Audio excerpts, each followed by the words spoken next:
just say we're just doing a movie, right? A feature film, what goes into that?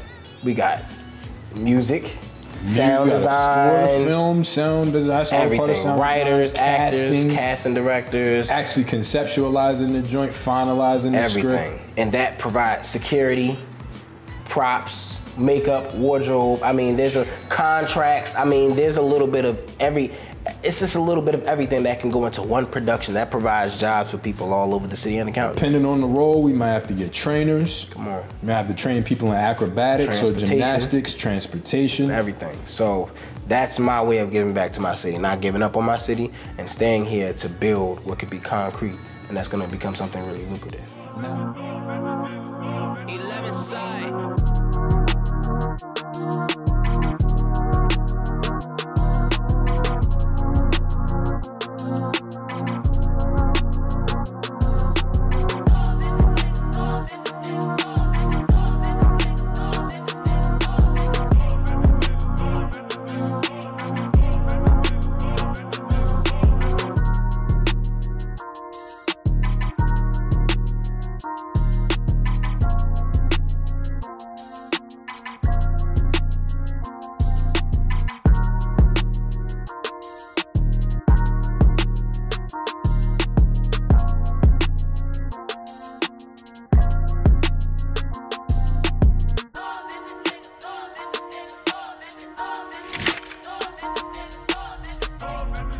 Well, what's up, y'all? Welcome to Sewn in Success, a whole new vibe of Baltimore's creative stories and coming from street-level entrepreneurs and more. I'm your host, Morgan McAdory. I'm your co-host, Justin Montgomery. And we're ready to bring you a wild side of Baltimore, a mix of Baltimore culture, creativity, and stories from the city's finest. But before we get into everything, I do want to talk here about my man Justin right here, man. First and foremost, this man is not just a co-host, but he's also top producer for the show. He's a producer for all of the projects that we have going on, all of the movies, the commercials, the TV shows, the music videos, the whole 9 yards. Script editor and writer. He helps with casting, location scouting, and I mean, he's definitely the man. So for this podcast, what he's gonna be doing, he's gonna be co-hosting with me, and for the episodes that he's not gonna be co-hosting, he'll be behind the scenes, still making sure everything goes smoothly, as a top executive producer will be doing. So that's what I wanted to give y'all a little spill about this man here, because he's definitely the GOAT, man. And I appreciate everything that you've done for me so far, man, and with me. Brother. This partnership is strong, can't be broken. You understand that? And you know, we tailored in the finest right now. Right now, we are at Christopher Schafer's Clothier down in downtown Baltimore, man, and styled by Malik himself. Malik, where you at, brother? Yeah, come on over here, man. Look, I feel so fitted in the suit. I don't want to crinkle it up. Malik right here, man. We appreciate you, man, because he styled me up. I'm looking good, brother. All right. I'm looking all right. I want to look better than all right. Just pick that part right there. Just right there. I'm good. That's it. I'm good, man. But look, man, we want to get straight into it. First come first, I know that Justin here is going to be interviewing me for this first episode, man. We're coming to you. We have a lot of stories to tell. We have a lot of wisdom. We're still learners in the game. You know, we're still students. So it's a lot of stories that we've learned so far, a lot of experiences that we're willing to share with y'all. So for this first episode, he's going to take it away, make it a little different. This first episode, interview me. So go ahead, fire away, man. Yes. Before we get started, I want to give a big shout out once again to our sponsor, Christopher Schafer Clothier. Yes, sir. And our tailor, Malik Minor. My personal oldest friend, God brother, great guy all around. Shout out to our DP, Jamar Sims. Jamar. Magician, a wizard, if you will, on the cameras, man. We cannot make this happen without cinematography. Yes. That's what we call it. Buzz Lightyear of cinematography. Y'all gonna see soon. Jamar, if you don't mind me saying, Jamar came in the nick of time. We got patched up by Lanaya, and she, you know, her and I had a meeting about some business her and I have going on, and then she needed my tax advisor. I needed a videographer, and, you know, we swamped, and then Jamar came in the nick of time. The rest is history. We already working on some groundbreaking things for the city as far as cinema goes, so just stay tuned. And last but most definitely not least, a shout out to McAdory Entertainment. McAdory Entertainment. I am a producer on this show, but a lot of the productions, the videos, the movies, the events, the charities, the fundraisers, all of the things that we've done would not be possible without McAdory Entertainment at the helm. So definitely a big shout out to them before we get started. Yes, sir. Morgan. Justin. Man, we here, brother. Yes, sir. It's been a long road. So where should we start, man? Should we tell them about how we met, bro? Should we tell them about your version of my interaction? Version? You can give me your version. You can give me your version. Well, my version of how we met. We were at the gym working out at UFIT. I was working at UFIT while I was also I was at Aldi's. I was working at Aldi's. I was working at UFIT. No, I think you just got at the casino. You just got up at the casino. I didn't get into the casino yet. Okay. Yeah, I was working at Aldi's next door to UFIT. And then I was at CCBC Catonsville training.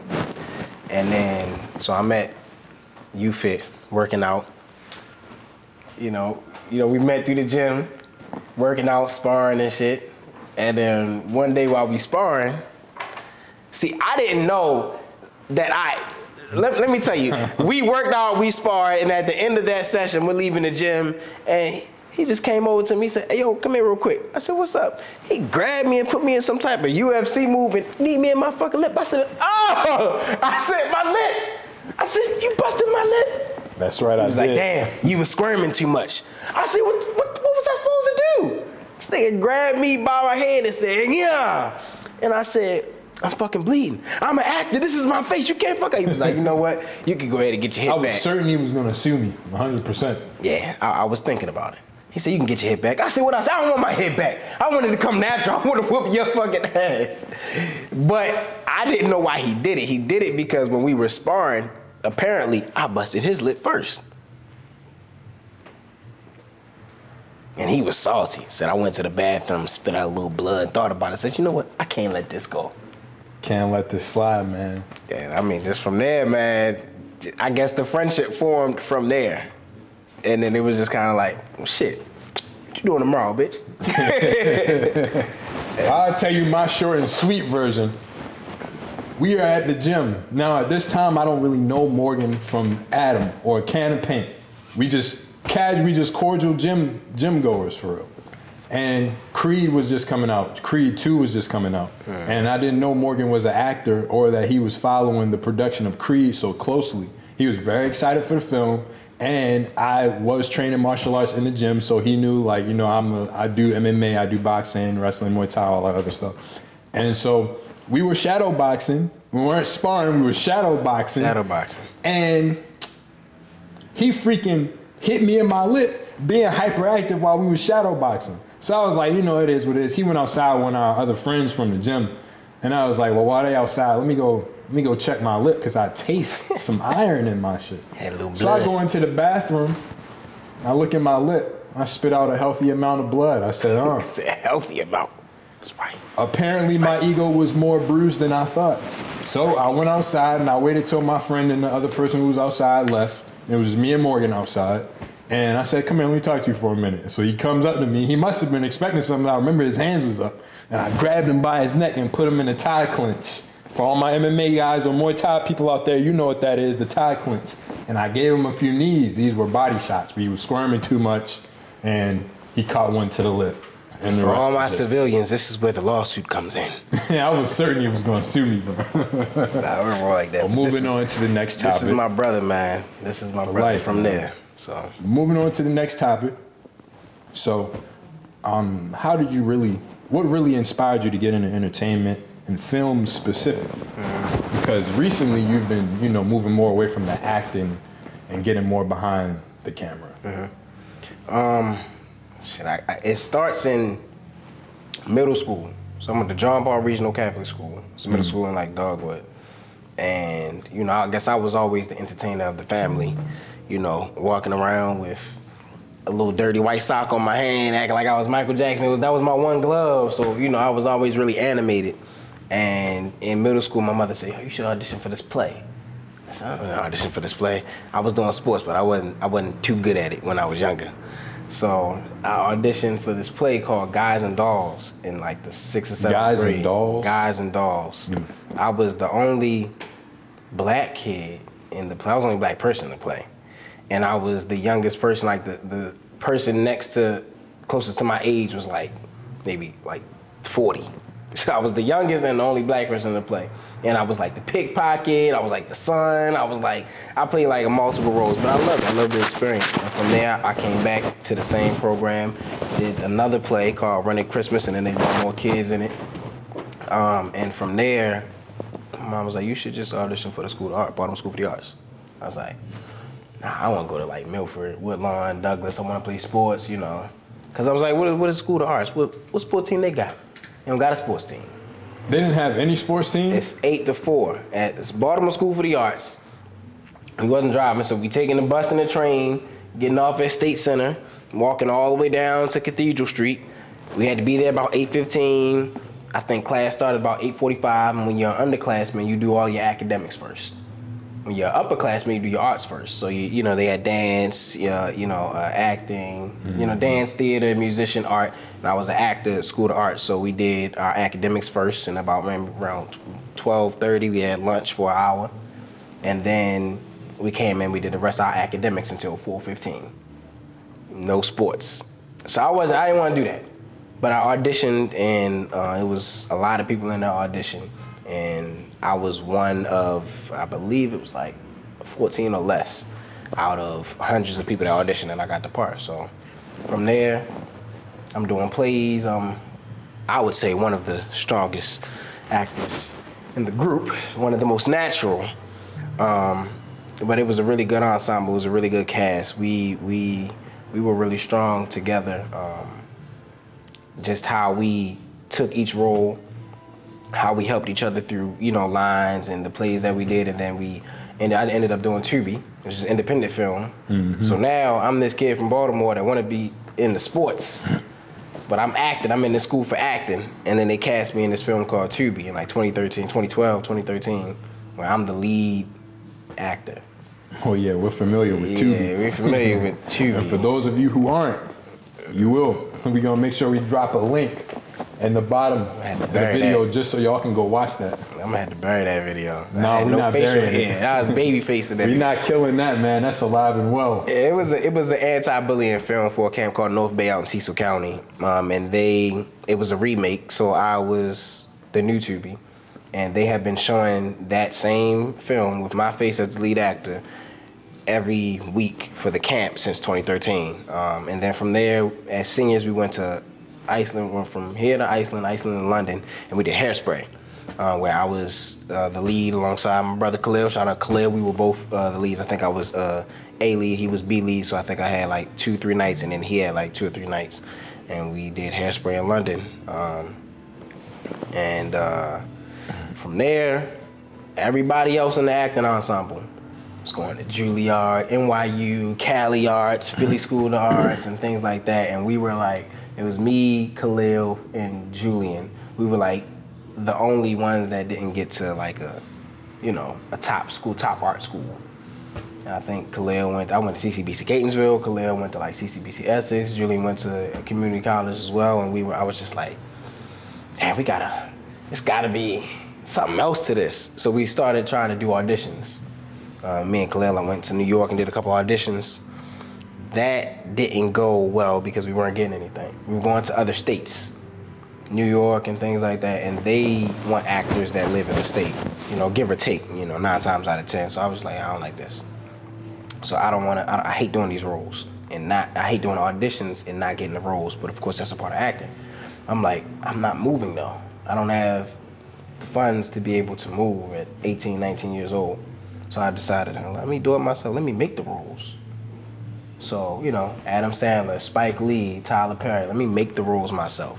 Let me create the production myself. That way I don't get told no, it's what I want to do.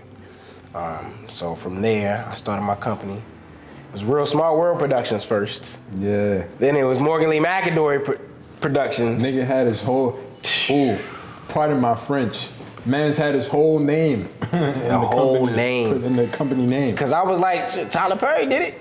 So I was like, but my name is pretty long. So it was like Morgan McAdory Productions, Real Small World Productions. And then I was like, I need something short and sweet. So let me do McAdory Entertainment. So that's how we got here. But over the years, I just started, doing my own skits. We did skits, we did teaser trailers. They were trailers of movies that you thought were real and coming out, but weren't. Like we did the Creed 3 teaser trailer. 3, Static Shock. Static Shock. I Am Legend 2. Part of the game. Part of the game. And they were good for what we were doing at the time. I think the standout from all of them was definitely the Creed. Of course, it was the Creed. I'm sure we'll get into that. Static Shock will actually be the second. I'm not gonna hold. We're gonna get into that Creed in a little bit, I'm sure. But we did teaser trailers, and then I was like, I just got to get into more. I just want to do more. As I'm working like 2 jobs and in school and things like that, so then I'm like, damn, Kevin Hart just did. That's when he just did the song with Trey Songz, "Push It On Me" or something like that. I forgot about that shit, I forgot about that he shit, made bro. this week, and I was like, damn, he's in the music, so let me get in the music. So then I executive produced an album. I was also on this album. He was I on. cooked everybody. Lada, Kiara, what was her name? Suave with the Flow. Saran, shout out to Saran. There was a couple people on that album. So we got music, we got these skits, and then I tried to do maybe like 2, 3 independent films. And the first one that worked was Dead Man Reckoning, the one that we just released. So before we get into that, you know, both of us being from Baltimore and everything, having a love for our city and all of that, you know, trying to come back, because that's something we talk about, is giving back to the city a lot. Right. What are some of the ways that, you know, us growing up in Baltimore and being here, how does that impact you, and how do you show your love for the city in the works that we do? Well, a lot of the times, you know, what we're told is that we gotta move. We're young, we say, yo, you gotta go to LA, you gotta go to Atlanta, you gotta go to New York, you gotta go to Philly, you gotta go to DC. We can't make it here. We have never been told that here, you can make it. Yeah, they don't encourage artistic types to stay in Maryland or Baltimore if you want to make it out in the industry big. Because Maryland is a big medicine and port state, not in entertainment. Hence, we only have an NBA team. But the way I get back is creating it here. I know a lot of people, some people go away and, you know, come back and, you know, sometimes and try to build things that don't really stick or doesn't really explode. That's because they half-ass. Right. They step halfway. Right. I'm not leaving. I'm sitting here in my city, and I'm going to create what essentially Tyler Perry would have in Atlanta and what 50 Cent now is building in Shreveport. Here in Baltimore. So being able to give back to my city by providing opportunities. I mean, because there are small production companies here, and even some bigger ones that don't do film, but maybe do more commercial. But we're doing a big film and production television company here in Baltimore that we are working on building up. Whereas though we can show the state of Maryland and people all over the world that we can bring in money in the entertainment industry because we have so much talent here. It is so much talent here. So being able to build that here will provide jobs. I mean, if we're doing a movie, just say we're just doing a movie, right? A feature film, what goes into that? We got music, sound design, film, sound design, everything. Writers, casting, actors, casting directors. Actually conceptualizing the joint, finalizing the script. Everything. And that provides security, props, makeup, wardrobe. I mean, there's contracts. I mean, there's a little bit of it's just a little bit of everything that can go into one production that provides jobs for people all over the city and the county. Depending on the role, we might have to get trainers. Come on. We might have to train people in acrobatics or gymnastics, transportation. Everything. So that's my way of giving back to my city, not giving up on my city and staying here to build what could be concrete, and that's gonna become something really lucrative. Now, segueing into building in the city. You know, I'm gonna pop my collar a little bit right here. You know that premiere we did earlier this year. Oh, shit. We pulled in $16,000 on a Thursday night, on a weekday, and we only hit the theater's capacity by we were in like 70% or something like that. About 75 to 80%. 75 to 80% on a Thursday night. We pulled in $16,000 in one night. One night. So, you know, moving forward from that, what is the next project from McAdory Entertainment that would look like that? Or just in general, what are the next projects coming up? Well, I think right now it's a shift in focus in what we're doing specifically because, you know, as, you know, Jamar has come into, you know, partnering with us, you know, we just did the the horror film that we did with Jamar and everything. So after, doing that horror film, shout out to Jamar, shout out to Manny, shout out to Nicole and Gary, Charmaine and Jada and Michael and you and I. Did I miss anybody? And Amir. But having a production like that, we just showed that first with the premiere that we can do a feature film, shoot it in less than 6 months with a budget of what did I raise, like 13? We shot that at like 15. 13, well, it was like 14,000. But the actual working budget we had was like 13, 12. Right. The goal was like 20, 25, and we still made it work. We shot a feature film in less than 6 months with less than 20 grand in Baltimore. So in Baltimore, Maryland. So with that, we just did a short film that runs anywhere, around like 15 minutes, around the 15-minute mark. We conceptualized that and wrote that and created that in 2 weeks. And we rehearsed it one time, and we filmed it in one night. Was it about 9 hours? It was 9 hours. 9 hours, Jamar? We filmed it 9 hours. About like 9 hours. Only actually filming for about 6 or 7 of those hours. Very efficient work. And so with that being said, we're doing a short film each month. And while we're doing a short film each month, we are now doing this podcast, every couple weeks.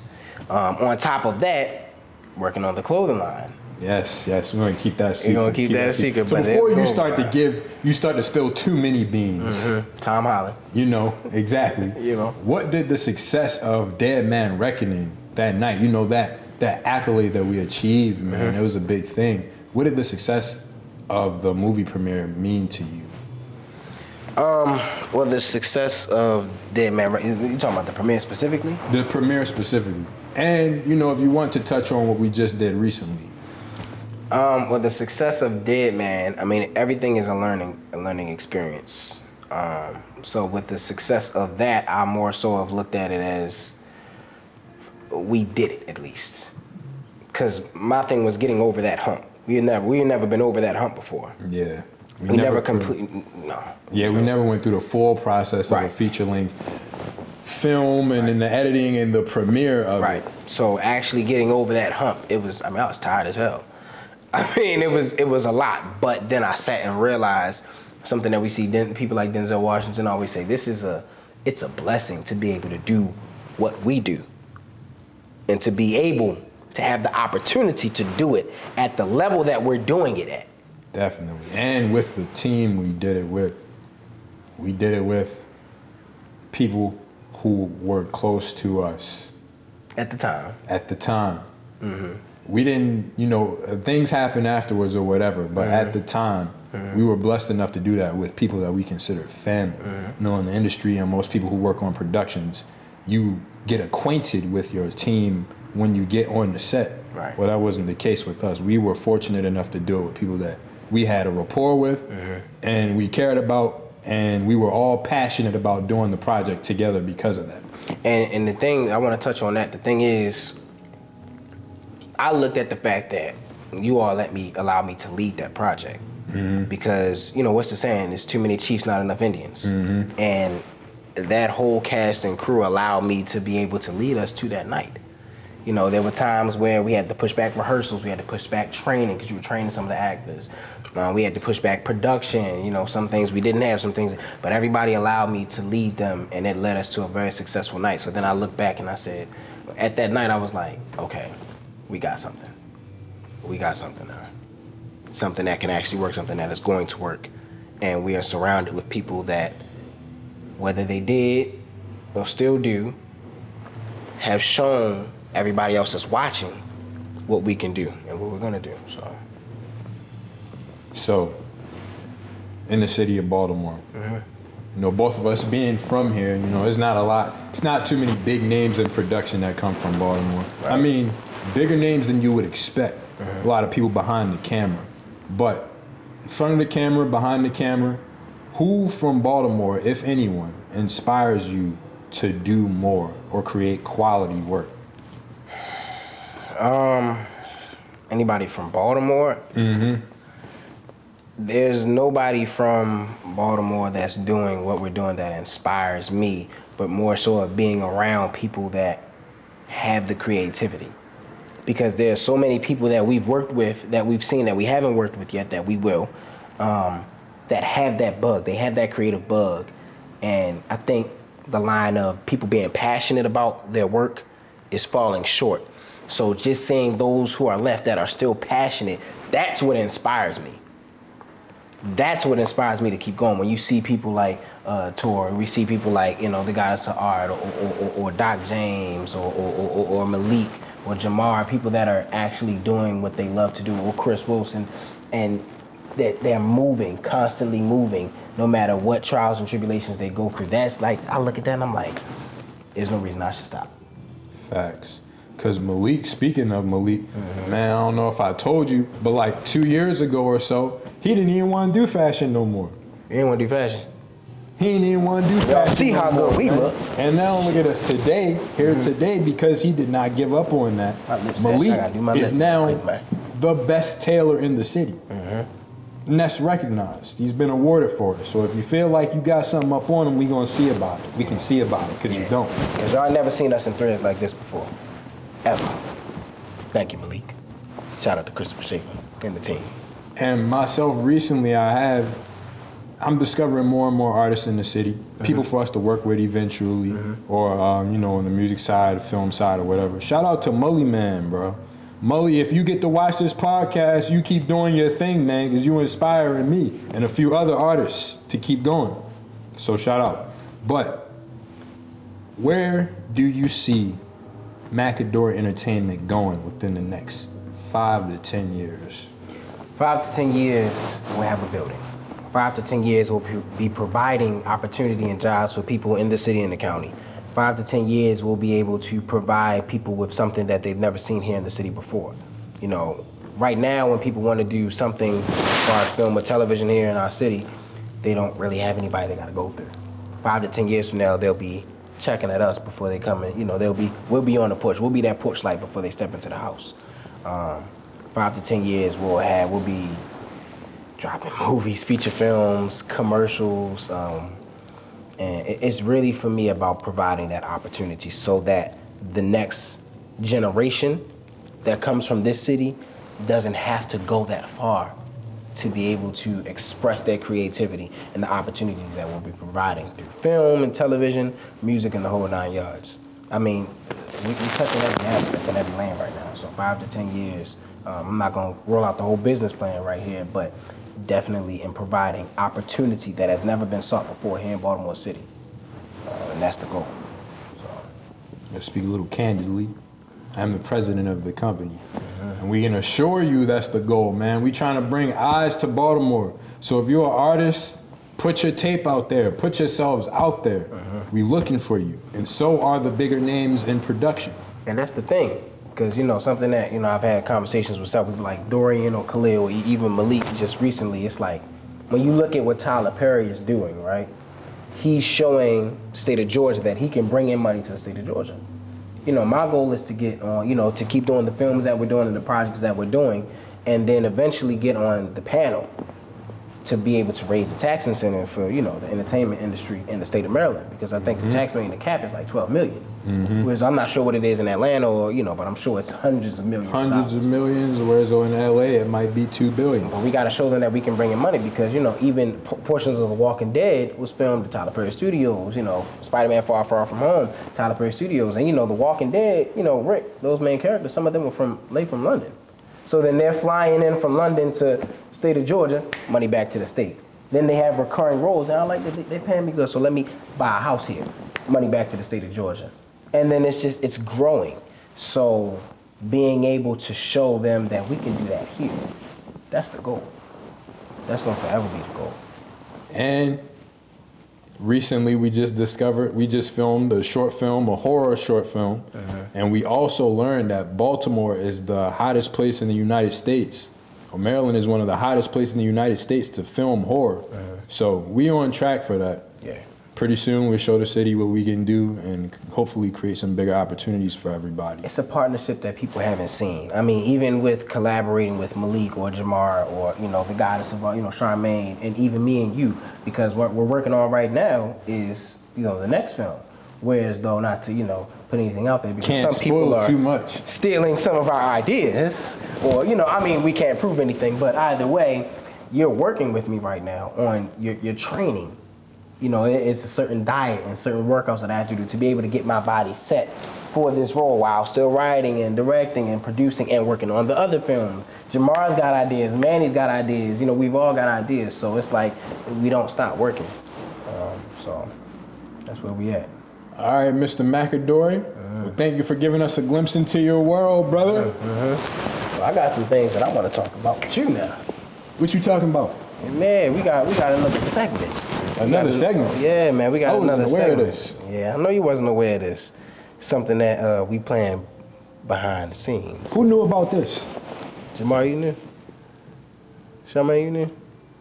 Malik, you got some questions for me, man. Yeah, I got some questions. So, my question for you is, what made you get started in the world of film production? Because you got an eye for this creativity. You got an eye for this production thing. What started that? Oh, man. I just was watching Hollywood movies for so long, and I started off thinking, I want to be in these. Then, the first camera I ever worked was a webcam on my mother's Toshiba computer. And I was shooting short films on the webcam on that Toshiba. And as the years progressed, I went from I want to be in these films to I can do these films to someone needs to make quality films. Right. Because over the years, the quality in Hollywood is just has drastically decreased.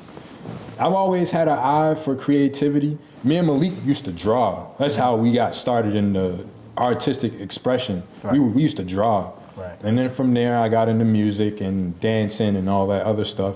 And one day I just looked at myself and said, you can do it also, why not? Why not get into film? You know, you're doing the rap and you do martial arts, why not get into film? Because you feel like you can do a better job. The only thing is there to prove it. So I'm really here to prove a point. I'm here to prove a point that what you big executives do in Hollywood is not that hard. And y'all can do a better job. All right. So this next segment, we call this one the quick style. The quick style. Yes, sir. So what I'm going to do is I'm going to give you 1 minute to answer these questions as quickly as you can. Lightning round, let's go. You ready? Let's go. All right, I'm gonna set the timer. Y'all see I'm setting this timer. I'm gonna start it at 1:03.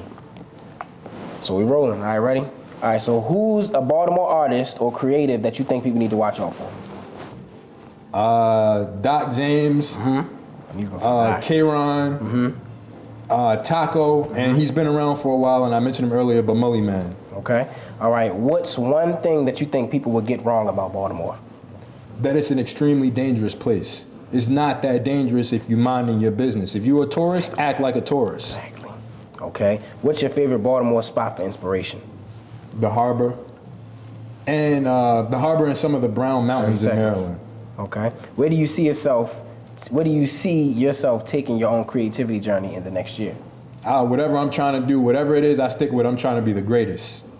That's it. That's time. That's 15 seconds. You were 15 seconds shy of it. Oh, man. Well, look, man, before we end this and wrap this thing up, I definitely want to shed light on why we're doing this podcast. So normally the podcast will be, I guess, give or take about 25 to 30 minutes. We want to create a platform where the people that we know that haven't been able to reach higher platforms or higher amount of followers, you know, like 50, 100,000 followers and more. Even just breaking that 10K. Even just breaking it. Or people who do have that following that we feel like is not getting heard enough. Creating that platform for them to come on here and have this conversation. I mean, first of all, the premise of it is to kind of talk about, the urban creativity in Baltimore and to, do it while we're Sewn in success. Thank you, Malik for the Taylor. Shout out to Christopher Schafer. So being able to do it, because we see podcasts all the time, they kind of, it's free dress, street clothes. And we figure that, we kind of dapper it up and give you something to, we look nice, we look good, and give you a platform that you can come in your best dress and, come and talk about what you're doing and why you're doing it. Sewn in Success was something that we wanted to create to be able to have our voices heard as well, because we've already, this is not our first time doing this. We had Damn Let's Eat, which is, the podcast I created during COVID, where we had some personal chefs come and cook meals for us as we interviewed guests, and it was, kind of a freestyle podcast. But shit happens. So, you know, things didn't, you know, go as planned, but they were all learning curves and experiences for us both. But now that we're here, we are creating this platform so that people have a voice. People that are not able to get on the other platforms. Like I know something that I was watching Funny Marco the other day, and he did a Hot Wings version of his podcast. Yeah. And one of his introductions was, they won't come get us, so we're gonna make our own. So that's what we're doing here. So I'm taking that little phrase and running with it. You know, we can't get on the Breakfast Club right now, and you know, 85 South. So we're gonna, since they won't come to us, we're gonna take it and make it our own right here in Baltimore City. So. Yeah. Well, all right, man. You ain't got no more surprise questions for me? Nah, man. I got a gift. No, I don't got no gift for you, man. That's it, man. But look, I appreciate you. I appreciate you coming on this journey with me. You know, we've been doing this back to back for the last couple of years. We've been getting strong as partners, strong as friends, strong as brothers. I got a shout out to my mother and my family, the McAdory family, for helping me throughout my journey. Right now, I'm looking at over a year of self-employment. I quit my job, and I went full at this film and production company. And we've touched a certain amount of money in a year. The company had a certain amount of money has come past. I will say it's over 50K. So first year self-employment, we're doing pretty fucking good right now. But I definitely got a shout out to my mother for making all of this happen. Just shout out to all of my friends who have been just there supporting. You know, still people who are still following what we're doing, asking what's next, and actually being genuine. And when like Doc James is always reposting. Doc is the support. He is the support. Man. I mean, he ain't posted my stuff in a Doc. while, but he definitely shows love. We love that, bro. We appreciate you. And there are more people that are doing it, and we just want to be able to showcase that. But everybody who knows that I love them and I appreciate their support, especially, you know, Charmaine's definitely been there for us more times than we can count. Crazy ass. Crazy ass. We love you though. Charmaine, Amir, I mean, there's so many people. I'm not going to sit here and name everybody, but that's what we have other episodes of this podcast for. So we want y'all to tune in. You can follow us on IG at Sewn in Success. And, you know, tune into all of our episodes because we got a lot of big guests coming up. Some people that you know, some people that you don't know, high followings, low followings, but everybody that's coming through is going to be dressed in their best, and they're going to be coming with stories. So, Baltimore, we up. Justin, I appreciate you, my man. Love you, boy. Love you too, man. Thank y'all for tuning in. This is the first episode of Sewn in Success. Let's get it, y'all. Well, that's a wrap on episode 1. That's it, man. Shout out to our sponsor, Christopher Schafer, Clothier, one more time. Schafer. Now Taylor, Malik Minor. Thank you guys for letting us use the building. Thank Shout you out to guys Jamar. for watching. Shout out to Jamar, our DP. Make sure you subscribe and stay tuned. We got a lot more coming up. McAdory Entertainment. Follow us on Instagram at McAdory Entertainment. On all platforms. Also follow me personally. It's Morgan McAdory. ITSMORGANMCADORY. It'll be at the bottom of the screen. And also follow Torah on all his social media. I.M.Torah. It's very simple. Torah with an H, by the way. Please do not leave the H out. What was that? It's pretty simple. I'm sorry. Run it back. What was it? What's the second? You got a second page too. I don't put my second page up there, man. That's You got personal. an OnlyFans page, basically, y'all. That's personal. That's what it really is. You gotta pay for that exclusive content. We don't want to hear that. We don't want to hear. I guess don't want to hear that shit. I'm sorry. I'm a cuss now. The ladies because we don't want to hear it. Ladies want to hear it. Yeah, it's not for you. Y'all hear this shit? Man, let's go. We got somewhere to be in the next 20 minutes. Let's go. We gotta don't go. love me because. Man, let's go. Hey, man, get off this suit. I'm fuck with this suit. Man, thank y'all. We out. Sewn in Success. First episode 1. Let's get it, baby.